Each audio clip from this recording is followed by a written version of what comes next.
கொஞ்சம் விடல. அதாவது உங்கள் ஆட்சி எனக்கு பிடிக்கல, அதுமா அதை கருப்பு சட்டை போட்டிருக்கேன். ஆனால் நீங்கள் காய்ச்சி முடிகிற வரைக்கும் இந்த கருப்பு சட்டை போட்டிருப்பேன். எதுமா என் மக்களுக்கு நீ நல்லது பண்ணல, ஏன்னா எல்லாம் அலற விடுறீங்க.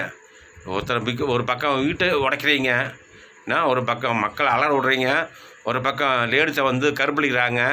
என்ன நீ எல்லாம் வந்துட்டு முதலமைச்சர் இங்கே சே இது பாரு, ஆட்சி இருக்கிற வரைக்கும் கருப்பு சட்டை போட்டிருப்பேன். இதான் இந்த கருப்பு சட்டை பார்த்தீங்களா? இது வந்துட்டு பிளாக்குன்னா இங்கிலீஷில் வந்து பிளாக்கு, தமிழ்ல கருப்பு சட்டை. நான் ஆட்சி இருக்கக்கூடாது.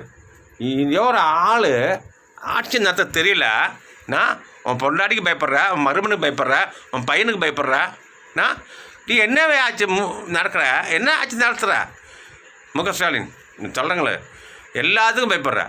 இவன் போயிடுவானா, கூட்டணி கட்சிகள் கூட்டணி கட்சிகள்லாம் எல்லாத்தையும் வந்துட்டு பயப்படுற. அவன் என்ன சொல்கிறான் அதுதான் நீ கேட்குற. உண்மை சொல்கிறேன் முக ஸ்டாலின், இதெல்லாம் நல்லது கிளப்பு பார்த்துக்கா. நான் நீ வாய்ப்பே இல்லைப்பு, கண்டிப்பாக வாய்ப்பு இல்லை. ஏன்னா அந்த எம்ஜிஆருக்கு ஓட்டு போட்டேன், அதுக்கப்புறம் ஜெயலலிதாவுக்கு ஓட்டு போட்டேன். இந்த எடப்பாடியெல்லாம் நான் நம்பலை. நான் அந்த புரிமுட்டேன், அது வந்து நம்பலை. ஆனால் அவன் டபுள் கேம் ஆடுறான். காலில் விழுந்து நான் காலை நக்கி வந்த பையனை அப்படி எப்படி ஓட்டு போட முடியும்? எல்லா மக்களும் அதான் நினைக்காங்க. காலை நக்கி வந்த பையனை அவனுக்கு நம்ம ஓட்டு போட முடியுமா? ஆனால் நீ வந்து உங்கள் அப்பாவோட வந்து அப்பாவுக்கு கீழே வந்து வேணா, அப்பா மாதிரிவா வந்து வேணா, ஆனால் அவங்களுக்கு ஓட்டு போட்டோம் முக ஸ்டாலின்.